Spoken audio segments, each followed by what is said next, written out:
Decision making and looping के अगले part में आपका स्वागत है। दोस्तों, इस लेक्चर में हम स्विच केस स्टेटमेंट के बारे में पढ़ेंगे। स्विच केस स्टेटमेंट क्या होता है, इसका सिंटैक्स क्या है और इसका flow chart and best example देख के हम इसके अंडरस्टैंड करने की कोशिश करेंगे। ठीक है, तो चलो शुरू करते। The switch case statement. Switch case statement को मल्टीवे डिसीजन स्टेटमेंट कहा जाता है, जो कि हमने पिछली वीडियो सीरीज़ में इफ़ एल्स स्टेटमेंट देखा। वहाँ पे हमने इफ़ एल्स लैडर में देखा कि मल्टीपल डिसीजंस चेक किए जाते हैं, यानी कि जब तक हमारा कंडीशन मैच नहीं होता तब तक वो इफ़ एल्स स्टेटमेंट आगे बढ़ता रहता है। सेम स्विच केस में ही है, लेकिन वो उससे डिफरेंट है। स्विच केस स्टेटमेंट में हमें जो वेरिएबल होता है उसे हम स्विच करा देते हैं, यानी कि जैसे कि कोई भी कांस्टेंट वैल्यू हो, जब तक उसे मैच नहीं हो जाती तब तक ये स्विच केस आगे बढ़ता रहता है, यानी कि इसे जंप इंस्ट्रक्शन भी कहा जाता है। इसके लिए हमें कांस्टेंट वैल्यू यानी कि इंटीजर और कैरेक्टर वैल्यू हम इसे कॉन्स्टेंटली दे देते हैं। तो list of values and match is found, जब तक इसे कंडीशन यानी कि हम यहाँ पे कंडीशन यानी कि कांस्टेंट वेरिएबल देते हैं, जब तक उसे वो मैच नहीं हो जाता तब तक वो स्विच होता रहता है। ठीक है, इसका एग्जांपल देख के हम इसे बेटर अंडरस्टैंड करेंगे। जो स्विच केस है उसका सिंटैक्स होता है स्विच एक्सप्रेशन और वेरिएबल। उसके बाद case constant value 1 statements break constant value 2 statements break up to number of statement.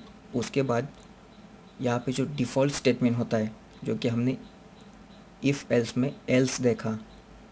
ठीक है, अगर इसमें कोई मैच ना मिल जाए तो वो स्टेटमेंट डिफ़ॉल्ट होता है, वो एग्जीक्यूट करेगा। तो यहाँ पे आप देख रहे हैं जो पहले जो स्विच में ब्रैकेट्स में जो एक्सप्रेशन और वेरिएबल लिखा होता है उसके आधार पर स्विच केस वो जंप करेगा।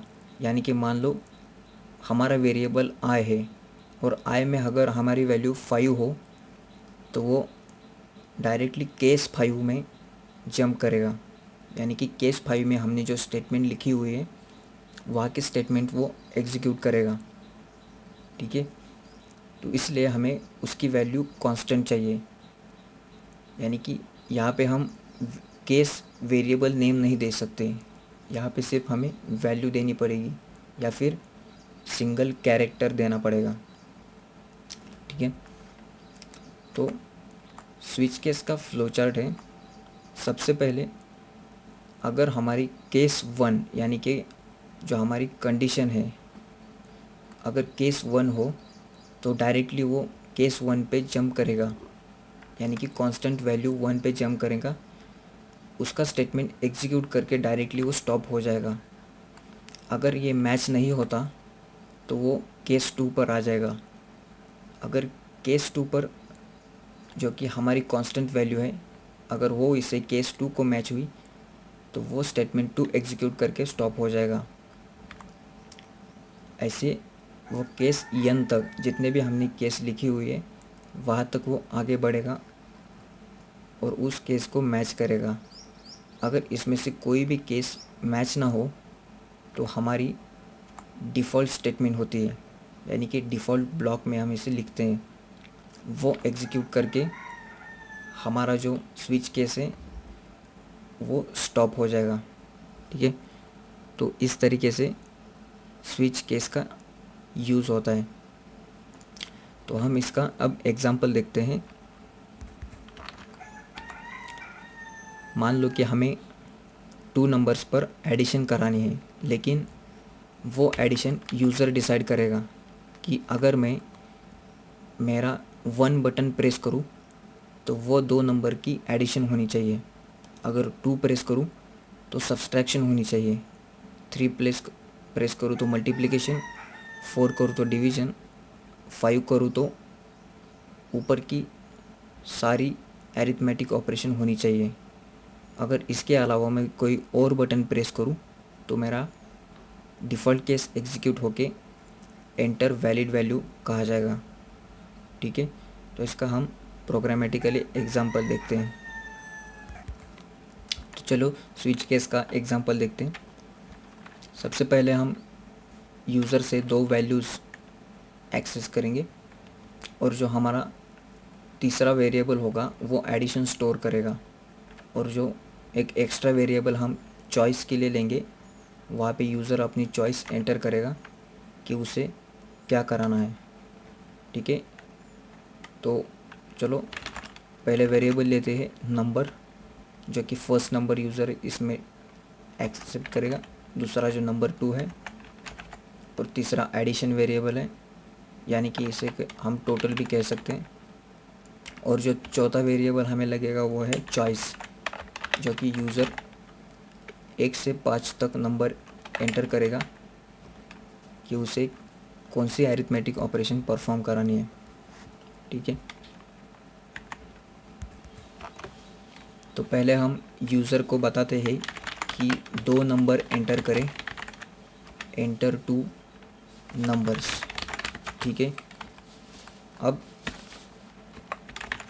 देखते हैं कि 2 नंबर यूज़र से कैसे एक्सेप्ट करें। यहाँ पे हमने डबल परसेंट ये लगाना पड़ेगा। उसके बाद कॉमा देकर पहले नंबर में स्टोर करें और दूसरे एंड नंबर 2 में स्टोर करें। ठीक है, इस तरीके से 2 नंबर्स यूज़र से एक्सेप्ट हो जाएंगे। उसके बाद यूज़र को हम लिस्ट डिस्प्ले करेंगे कि पहली जो लिस्ट है, अगर यूज़र 1 दबाएगा तो एडिशन के लिए, उसके बाद /n2 फॉर सब्सट्रैक्शन कराने के लिए, सब्ट्रैक्शन के लिए, तीसरा जो होगा मल्टीप्लिकेशन के लिए, चौथा डिवीज़न के लिए। ठीक है, अगर 5th चॉइस होगी तो वो ऑल ऑपरेशन करेगा। ठीक है, तो यूज़र की चॉइस हम चॉइस वेरिएबल में स्टोर कर दें।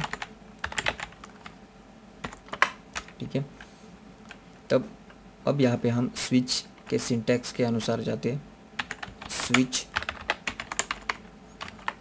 अब हमें ये स्विच केस बताएगा कि कौन सी केस पे जंप कराना है। ठीक है, जो कि यहाँ पे हमारा चॉइस वेरिएबल है। जैसे कि हमारा चॉइस वेरिएबल की वैल्यू हो, वहाँ से वो डायरेक्टली केस स्टेटमेंट पे जंप करेगा। ठीक है, तो अगर यूज़र 1 एंटर करेगा, यानी कि 1 प्रेस करेगा चॉइस में से, तो हमारी जो चॉइस है स्विच केस, वो डायरेक्टली केस 1 पे जंप हो जाएगा। ठीक है, और हमारा जो टोटल वेरिएबल है उसमें से नंबर प्लस नंबर 2 की एडिशन यहाँ पे स्टोर की जाएगी। अब यहाँ पे ब्रेक स्टेटमेंट लगाना ज़रूरी होता है, क्योंकि अगर हम इसे ब्रेक नहीं करेंगे तो वो इसके नेक्स्ट वाला जो केस है केस 2, वो भी एग्जीक्यूट होगा। ठीक है, इसलिए हम नहीं चाहते कि वो केस 2 भी एग्जीक्यूट करे। जैसे कि ये स्टेटमेंट एग्जीक्यूट होगा तो हमारा स्विच केस वही स्टॉप होना चाहिए, इसलिए ब्रेक स्टेटमेंट का इस्तेमाल किया जाता है। ठीक है, तो अगर सेकेंड केस यानी कि यूज़र 2 प्रेस करेगा तो केस 2 पे स्विच हो जाएगा, और टोटल में नंबर माइनस नंबर 2, इसकी सब्सट्रैक्शन टोटल वेरिएबल में स्टोर की जाएगी। उसके बाद ब्रेक, उसके बाद केस 3 में आके टोटल, अगर केस 3 में मल्टीप्लिकेशन है तो नंबर इंटू नंबर 2, उसके बाद break 4 total is equal to number divided by number 2। अगर यूज़र केस 5 एंटर करें तो यहाँ पे हम सभी की सभी यहाँ पे डायरेक्टली प्रिंट कर सकते हैं। Addition is equal to %d। तो यहाँ पे नंबर प्लस नंबर 2 यानी कि first number plus second number की एडिशन यहाँ पे प्रिंट करा दी। सेम स्टेटमेंट हम कॉपी करते हैं। पूरी लाइन को कॉपी कराने के लिए आप शिफ्ट और होम प्रेस करें ताकि पूरी लाइन कॉपी हो जाएगी।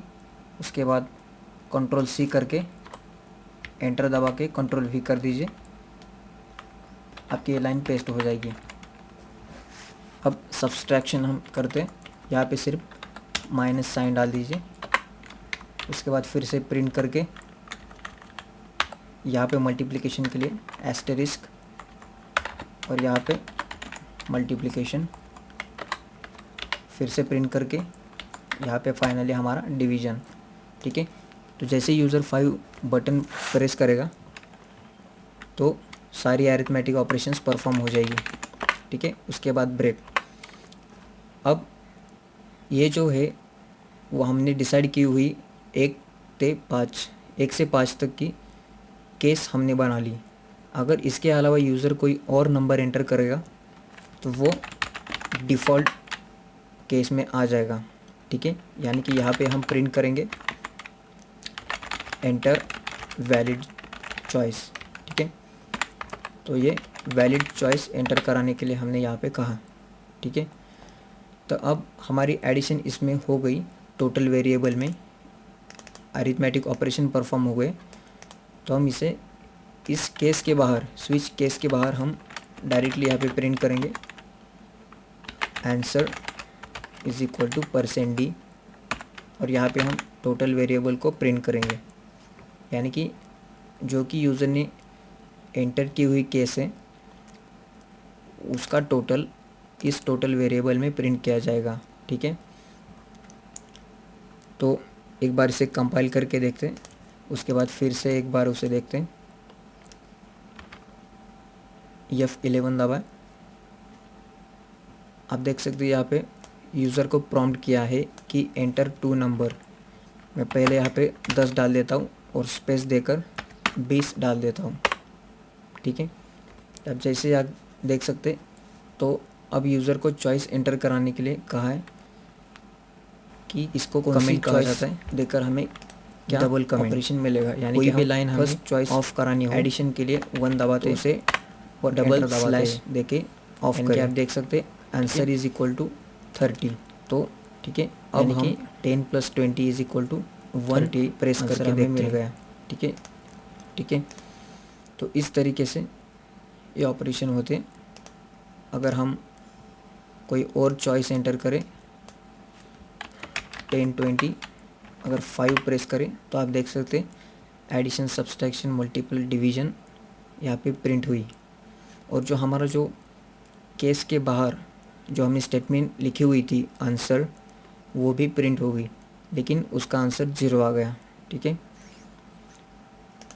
तो ये डिफ़ॉल्ट स्टेटमेंट कंपलसरी एग्जीक्यूट ही होगी, इसलिए टोटल वेरिएबल हमने यूज़ नहीं किया। ठीक है, क्योंकि 5 केस में हमने टोटल वेरिएबल में कुछ स्टोर किया ही नहीं। ठीक है, इसलिए वो 0 दिखाएगा। तो अगर हम इसके अलावा कोई और वैल्यू एंटर करेंगे 1000 या 100 जैसी,